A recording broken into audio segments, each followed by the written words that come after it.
Ya, pemirsa Happiness, semoga Anda masih setia duduk manis di depan layar televisi Anda dan juga masih menyimak acara kami Happiness with Arfan Pradiansyah. Tidak terasa ya, kita sudah ada di penghujung acara atau di segmen terakhir. Semoga banyak sekali informasi serta ilmu yang bisa kita dapatkan dari Mas Arfan mengenai tema kita malam hari ini, yakni berbicara tentang penyesalan dan juga dengan narasumber kami, yakni Mas Andi. Oke, kita bisa lanjutkan kembali. Kenapa sih penyesalan itu sebaiknya dilakukan? Yang pertama ini harus memang dilakukan. Ya, ada 4 jenis ya tadi. Ada 4 jenis penyesalan itu. Nomor 1, penyesalan itu harus. Harus. Ya. Karena Tuhan hanya akan mengampuni kita, maafkan kita kalau kita menyesal. Jadi kalau ada banyak koruptor misalnya ya, ya mungkin seharusnya harus menyesal. Harus menyesal gitu ya. Karena kalau tidak menyesal, ya Tuhan tidak akan mengampuni. Sudah merugikan Tapi banyak sekali rakyat. Masalahnya merasa menyesal itu sulit sekali, masih sulit sekali. Tidak semua orang itu punya luxury merasa menyesal gitu ya. Sehingga pada akhirnya Tuhan tidak mengampuni karena kita tidak menyesal sudah melakukan kesalahan. Ya. Tobatnya katanya tomat, Mas. Jadi Apa hari itu? ini tobat, besoknya kumat. Iya. Ya. Jadi merasa menyesal itu tidak mudah gitu ya. Betul. Ya, sama sekali tidak mudah. Yang kedua, menyesal itu perlu. Ya, ketika kita menyadari bahwa kita tidak melakukan sesuatu yang seharusnya kita lakukan untuk kebaikan, akhirnya kita menyesal. Yang ketiga, menyesal itu tidak perlu. Menyesal itu tidak perlu? Iya. Nah, ini case-nya kayak gimana? Contoh ya, misalnya kita sudah berbuat yang sangat baik untuk pasangan kita. Ya, ternyata kita udah sebaik-baiknya, sudah memberikan yang maksimal, sepenuh hati, pasangan kita selingkuh. Aduh. Nggak perlu menyesal. Betul banget. Iya kan? Jangan sampai ada orang yang menyesal, saya menyesal karena saya sudah berbuat baik. Oh. Nggak perlu. Nggak perlu kayaknya. Iya kan? Sama karyawan di kantor misalnya juga ya, kita sudah melakukan yang terbaik, tapi dia ternyata melakukan kecurangan-kecurangan. Betul. Kita tidak perlu menyesal. Berbuat baik kok menyesal kan begitu. Justru kita jadi tahu kualitasnya seperti itu. Ya, jadi kita harus bersyukur bahwa kita sudah diingatkan oleh Tuhan gitu, ya.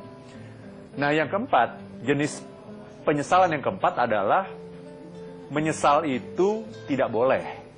Malah tidak boleh? Nggak boleh. Oke, kayak gimana juga nih contohnya, Mas? Ya, misalnya kita menyesal, saya menyesal sudah lahir seperti ini misalnya. Ada kan orang yang seperti itu kan? Menyesal dilahirkan. Dari orang tua yang seperti ini. Menyesal dilahirkan dari orang tua yang seperti ini. Kan ada orang yang seperti itu. Itu tidak boleh yang seperti itu. Itu, Poppy. Mas Andi, jenis penyesalan yang mana yang sekiranya sudah dilakukan selama ini? Kalau kita bicara penyesalan sebenarnya banyak ya yang saya sesalkan gitu ya. Di saat-saat saya terjerumus di dunia yang gelap gitu. Narkoba gitu ya. Narkoba, seks bebas gitu kan. Artinya banyak sebenarnya yang bisa saya lakuin hal-hal positif gitu kan. Di saat-saat saya masa sekolah itu, saya di luar rumah selama 2 tahun itu. Sampai sekarang pun saya benar menyesali gitu kan. Sampai terjerumus sama narkoba gitu kan.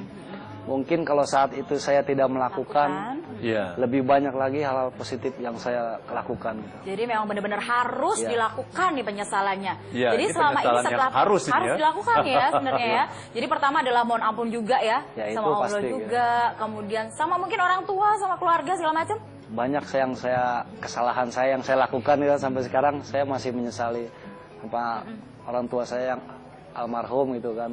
Saya punya salah gitu kan. Tapi sempat meminta maaf ya dengan orang tua. Sempat. Nah, itu. Alhamdulillah masih ada waktu juga. Alhamdulillah, iya. Ya. Intinya narkoba itu bahaya benar. Saya cuma ingetin aja sama teman-teman saya mungkin yang sampai sekarang itu masih konsumsi.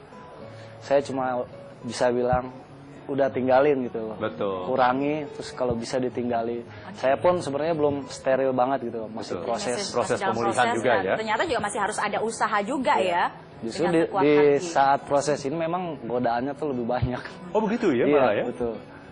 Godaan untuk kembali ya? Untuk kembali terjerumus lagi gitu kan. Tapi sekarang alhamdulillah banget ya Mas Andi, tadi sempat cerita ke kita juga ya Mas Arfan ya, bahwa sudah berkeluarga, sudah memiliki 2 putra juga ya.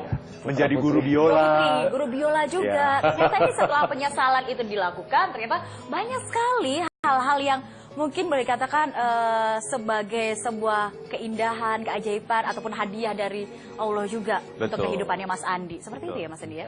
Pengaruh apa ya, karena rumah tangga jadi banyak dorongan spirit dari istri. Dari istri. Alhamdulillah. Untuk jadi lebih baik.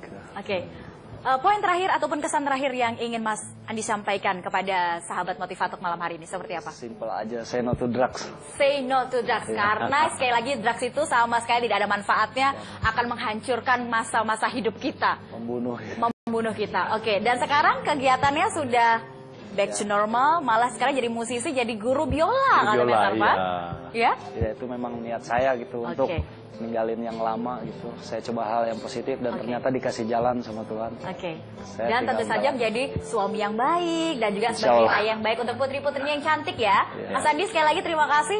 Say no to drugs dan terima kasih juga sudah mau untuk share mengenai pengalamannya di malam hari ini bersama Happiness. Dan Mas Arfan, kesimpulan kita malam hari ini seperti apa? Iya, jadi satu hal yang seringkali mengganggu kebahagiaan kita adalah rasa penyesalan. Tapi malam ini kita belajar bahwa penyesalan itu sesungguhnya adalah sesuatu yang bisa kita kendalikan. Beda dengan sedih.